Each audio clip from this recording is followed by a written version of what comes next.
Oui, je pense que l'Italie, par sa taille, représente une menace pour l'Union européenne et la zone euro. L'Italie, c'est la troisième économie de la zone euro, 1700 milliards d'euros, et sa dette publique dépasse les 2000 milliards d'euros, donc c'est 7 fois plus que la Grèce, donc le problème est beaucoup plus conséquent. L'Italie, parce qu'elle vit au-dessus de ses moyens, doit tous les ans refinancer sa dette à hauteur de 300-400 milliards d'euros. C'est-à-dire que toutes les semaines, elle va aller demander aux marchés financiers de l'argent.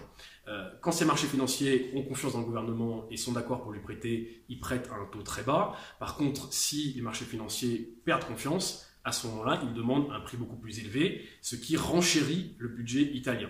Donc, si un jour ces marchés ne veulent plus prêter à l'Italie, il va falloir qu'elle se retourne vers d'autres financeurs, et il manque en fait cette capacité d'investissement en Europe. L'ESM, le European Stability Mechanism, n'a que 400 milliards d'euros, donc ça ne peut pas couvrir plus d'un an de financement italien. Et là, on pourrait se retrouver dans une nouvelle crise avec une contagion en Espagne, au Portugal et dans d'autres pays, si l'Italie venait à être coupée des marchés financiers.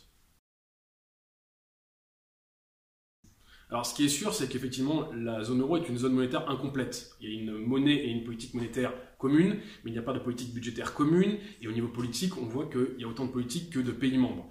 Mais pour moi, le vrai problème, c'est quand même les problèmes italiens. Les problèmes de l'Italie, ils sont assez nombreux. C'est un État qui est inefficace et corrompu. C'est un secteur bancaire qui est fragile.